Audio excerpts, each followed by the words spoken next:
বাচ্চাদের যে পেন, আপনি যেদিন জানতে পারলেন যে আপনার বাচ্চা শুনতে পায় না, তার থেকে যে জার্নিটা আপনার কি মনে হয়েছে পুরো জিনিসটাতে? যে রিয়েলি সেম, যে এটা একটা এরকমই কোনো ঘটনা যে এই বাচ্চাদের ইমপ্লান্ট ছাড়াও এই ডেভেলপমেন্ট হতে পারতো? অসম্ভব। নাকি এটাই একমাত্রই যে জায়গা যেখান থেকে এই ইমপ্লান্টেশন বা এগুলো করেই কোনো লাভ হচ্ছে? আপনার কি মতামত? আমার কিন্তু মনে হয়েছে যারা আপনাদের মতো ডাক্তার, যারা ইমপ্ল্যান্টটাকে আমাদেরকে ফার্স্টে প্রপারলি গাইড করেছিলেন, যদি আপনাদের মতো ডাক্তাররা সেই সময় আমাদেরকে প্রপার গাইড না করতো, আমার হয়তো জানার আগ্রহটাই তৈরি হতো না। আমি জানার আগ্রহটার জন্য আপনাদেরকে থ্যাঙ্কস দিই, কারণ জানিয়েছিলেন আপনারাই। একটা প্ল্যাটফর্ম যেটা সম্পর্কে জানতে গেলে সামনের ব্যক্তির ওপর অনেক অনেক কিছু ডিপেন্ড করে। সামনের ব্যক্তিটি কি বলছে, কতটা কারেক্ট বলছে, এবং সেটাকে নিজের মধ্যে নিয়ে সেটাকে অনেক বেশি অ্যানালাইসিস করা এবং পড়া, স্টাডি করার প্রচুর প্রয়োজন আছে। আমি হিউজ স্টাডি করেছি। আপনারা ঠিক গাইড করছেন এটা বুঝবার জন্যে আমাকে বারে বারে আপনাদের কাছে আসতে হয়েছে। এবং আমি বলবো, যতজনের ইমপ্ল্যান্ট হয়েছে এখনো পর্যন্ত আর যারা হলো না, তাদের কিন্তু এই সার্জারিটা ছাড়া দ্বিতীয় কোনো অপশান নেই। যে মেয়েটা কথাই বলতো না, যে শুনতোই না, সে আজকের ডেটে একটা ইংলিশ মিডিয়াম স্কুলে পড়ছে, স্মার্টলি এসে মাইক্রোফোন বা স্পিকার হাতে নিয়ে একটা রাইমস বলছে, একটা গান গাইবার প্রবল প্রচেষ্টা করছে, ঘরে হারমোনিয়াম বাজানো হচ্ছে দিদিকে দেখে, তার মধ্যে ইন্সপিরেশন একটা, সে ইন্সপায়ার হচ্ছে যে আমারও তাহলে গানটা আমি শিখতে পারি, করতে পারি। আমরা যখন থেকে ইমপ্লান্টেশন বা এই ব্যাপারটা হচ্ছে দেখেছি, আপনি যে ভার্সনটা বললেন একদম ঠিক। মানে যার জন্যই প্রত্যেক দিন এটাই বলা হয় যে এক সেট অফ বাচ্চাদের ক্ষেত্রে কিন্তু হিয়ারিং এডটাই প্রযোজ্য, এবং আমরা চাই যাদের ক্ষেত্রে হিয়ারিং এডে একদম ঠিকভাবে করা উচিত তাদের হিয়ারিং এডই দেওয়া হোক, এবং যাদের এই হিয়ারিং এড দিয়ে হলো না তাদের জন্যই এটা রিজার্ভ থাক, এটার জন্যই চেষ্টা করা। এবং যার জন্য দেখবেন প্রত্যেক পেশেন্টেরই হাতে এডেড অডিওগ্রাম বলে একটা জিনিস থাকে, যেটাতে আমরা সায়েন্টিফিক্যালি বিজ্ঞানসম্মতভাবে দেখি যে কার হিয়ারিং এডে কতটা কাজ করছে না করছে, তার উপরই ফাইনাল ডিসিশনটা। মেজরিটি জন্মগত যাদের ডেফ তাদের এতটাই লেভেলে হিয়ারিং লস থাকে যে মেশিন দিয়ে খুব একটা কিছু হয় না। কথা বলার নিরিখে আরও দুটো তিনটে জিনিস যেটা ডিসকাশন যে কোনো ককলিয়ার ফোরামে হয়, যে এজ অফ ইমপ্লান্টেশন কিন্তু সব থেকে বড় জিনিস, যেটা কিন্তু অনেকেই আমরা ধরতে পেরেছি আর অনেকেই ধরতে পারি না। এবং তার জন্য সব বাচ্চা জন্মের সাথে সাথে একটা ওই করা দরকার, যেটা আমাদের ইউনিভার্সালি হয় না, এবং যার জন্য আমরা কিন্তু মিস করি। এবং যারা খুব হচ্ছে যে ওরিয়েন্টেড পেরেন্টস, যেমন হচ্ছে যে শেতনের বাবা, উনি নিজে মেডিকেল ফিল্ডে রয়েছেন, প্রত্যেকটা জিনিস জানেন, উনি টেস্ট করালেন 2 মাস 3 মাসের মধ্যে বুঝতে পারলেন যে বাচ্চার কিছু একটা প্রবলেম হচ্ছে।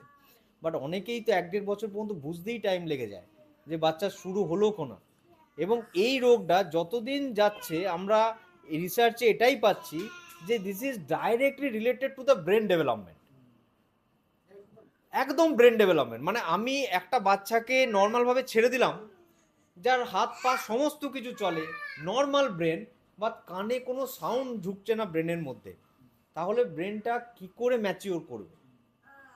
তো সেই জন্য দিস ইজ অ্যান এমার্জেন্সি, যত তাড়াতাড়ি পারা যায় তাদেরকে ক্ষেত্রে এই জিনিসগুলো করতে হয়, ইচ ফ্যাক্টর। এবং যার জন্যেই আমরা যত বাচ্চা, আপনারা আগেও দেখেছেন প্রায় 800 100 150 বাচ্চা বা 80-90 জন বাচ্চা, প্রত্যেকেরই ডিফারেন্সটা হয় কিন্তু শুধুমাত্র এজ, আর তার সঙ্গে তো অ্যানাটমিক্যাল প্রপার্টিজ আছেই, যেগুলো এক একজনের এক এক রকম ভ্যারিয়েবল, সেগুলো ভগবান ছাড়া আর কেউ চেঞ্জ করতে পারবে না।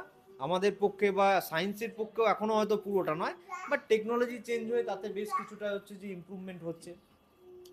তো প্রত্যেকেই যাদের ইমপ্লান্ট হয়েছে রক্ষণাবেক্ষণটা প্রপারলি করতে হবে, যাদের থেরাপি পার্টটা হয়ে গেছে, আর যারা এখন থেরাপি পার্টে আছেন তারা কিন্তু থেরাপিটা রেগুলার বেসিসে প্রপারলি হচ্ছে যে করুন। মানে এটাই কিন্তু ফাইনাল কমন পাথওয়ে, মানে এটার কোনো অল্টারনেট নেই। মানে ওই স্কুলে যেতে গেলে পড়াশুনো করতে হবে, এই পড়াশুনোটা ছাড়া কিন্তু স্কুল পাসটা হবে না, মানে এইটা কিন্তু হচ্ছে যে ম্যান্ডেটারি। তো এটারও এই পার্ট আছে, ডেফিনেটলি আমরা আছি, বাট আমাদের সাথে বহু লোক অনেক লেভেলে কাজ করে। মানে যখন এই অপারেশন হয় সব থেকে বড় রোল থাকে হচ্ছে অ্যানাস্থেটিস্টের, নাকি মিট করেছেন যখন অপারেশন হয়েছে। তার সাথে থাকে যে টিম ওয়ার্ক যাদের থাকে, তার মধ্যে আমাদের অ্যাসিস্ট্যান্ট আছে, অ্যাসোসিয়েট সার্জেন্স আছে, রিতেশ বা হচ্ছে যে অয়নবাবু, এরা তো রয়েছে যে প্রত্যেকটা ইমপ্লান্ট চুজ, ইমপ্লান্টের কি করে হবে এই পার্টগুলো। সিসি শাহ একটা বড় এখানে রোল প্লে করছে, যারা হচ্ছে যে ট্রাভেল শুটিং পরবর্তীকালের এই ডিভাইসটার মেনটেনেন্স বা এই পার্টগুলোর ক্ষেত্রে হচ্ছে যে করছে, সেটাও তাদের একটা হচ্ছে যে বড় পার্ট। হ্যাঁ, এবং আমাদের এই টিমে অনেকেই মানে এরকম আমার আছে, যাকে আমি পার না বলি, অনেকের সাথেই দেখা করে, মানে আমি সেই জন্য ওটির পরে সবাইকেই ডেকে একবার সবার সাথে হচ্ছে কথা বলা, হয়তো একবারই দেখা হয়, বাট উনি প্রত্যেকদিন ওটির আগে বিকাল বেলায় 5টার সময় এসে ওটিটাকে প্রিপেয়ার করা, এটা বেলভিউ হোক অন্য কোথাও হোক, মাইক্রোস্কোপটা ঠিক আছে কিনা চেক করা, তার একটা ভিডিও করে আমাকে পাঠানো, এটা জানে না হলে স্যার আমাকে রাত্রেবেলায় হেভি গালাগালি করতো যে আমি যদি ভিডিওটা না পাঠাই, যে কি করে মাইক্রোস্কোপটা হলো লাস্ট দিন সেটা চেক করে হচ্ছে যে পাঠানো, এবং পরের দিন সকালে আমরা পৌঁছানোর আগে সেখানে গিয়ে ওই কাজগুলো সমস্ত দেখা এবং ইনস্ট্রুমেন্ট পাতি শেষ পর্যন্ত করা, ইজ এ হিউজ পার্ট। মানে সেই তুলনায় আমরা হয়তো তাদেরকে কোনোদিন সেইভাবে হচ্ছে ইয়ে করতে পারি না। আজকে ইয়ে ছিল বলে এর পরে যেদিনকে প্রোগ্রাম হবে আমরা এদেরকেও ইনভলভ করবো। আজকে এই শিবরাত্রি পড়ে যাওয়ার জন্য তাদেরও বাড়িতে অনেক কিছু, নাহলে আমি প্রত্যেকেই বলেছিলাম, আসতে পারেনি তারা কেউ। মানে এই টিমের পার্টদেরও আমরা হচ্ছে যে নেক্সট ইয়েতে হচ্ছে যে সবার সাথে একবার দেখা করাবো। হ্যাঁ, কারণ তাদেরও কিন্তু ভূমিকা বিশাল বড়। সে যে যেখানেই অপারেশন হয়েছে, আমরা তো হচ্ছে যে সামনে থাকি, মেন রোল পার্টটা করলাম যেটা খুব ক্রিটিক্যাল, বাট সেটাকে ঠিক মতো করার জন্য বহু লোকের হাত আছে। এবং সেই জন্য কার্তিক বলুন, শ্বেতন বলুন, বা হচ্ছে যে শ্রীনিকা বা হচ্ছে জাহানারা, এরা অপারেশন করার পর সুস্থ হয়ে বাড়ি গেছে, এখন কথা বলা শিখছে বা কথা বলছে, এতে অনেক লোকের ইনভলভমেন্ট আছে। আমরা তার একটা ক্ষুদ্র পার্ট, একটা পার্ট যেটা আমরা হয়তো একসাথে রাখার চেষ্টা করছি, বাট এই পার্টটা কিন্তু এভাবেই চলছে। সেভাবেই সবাই ভালো থাকুন, আপনারাও ভালো থাকুন, এবং ওদেরও ভবিষ্যতে এই ইমপ্লান্টেশনের এই পার্টগুলো ঠিকঠাক ভাবে চলুক, এটাই আমরা চাই। এভাবেই আজকের প্রোগ্রাম শেষ করব।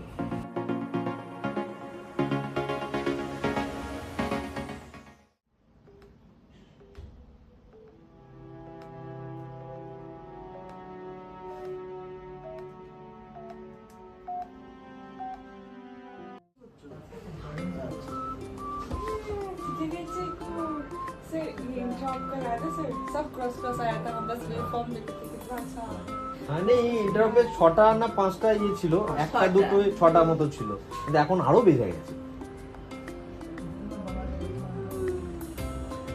শুনে যাচ্ছে এখন কিছু আননোন সাউন্ড শুনলে নিজে নিজে যেটা গুড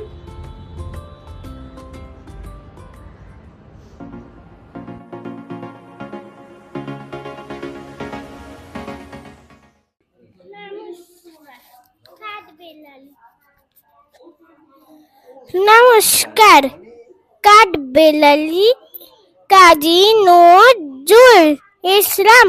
কাঠবেলালি কাঠবেলালি, পেয়ারা তুমি খাও, গুড় মুড়ি খাও, দুধ ভাত খাও, বাতাবি লেবু লাও, বিয়ের বাচ্চা কুকুর ছানা তাও, ছোচা তুমি তোমার সাথে আর আমার যাও।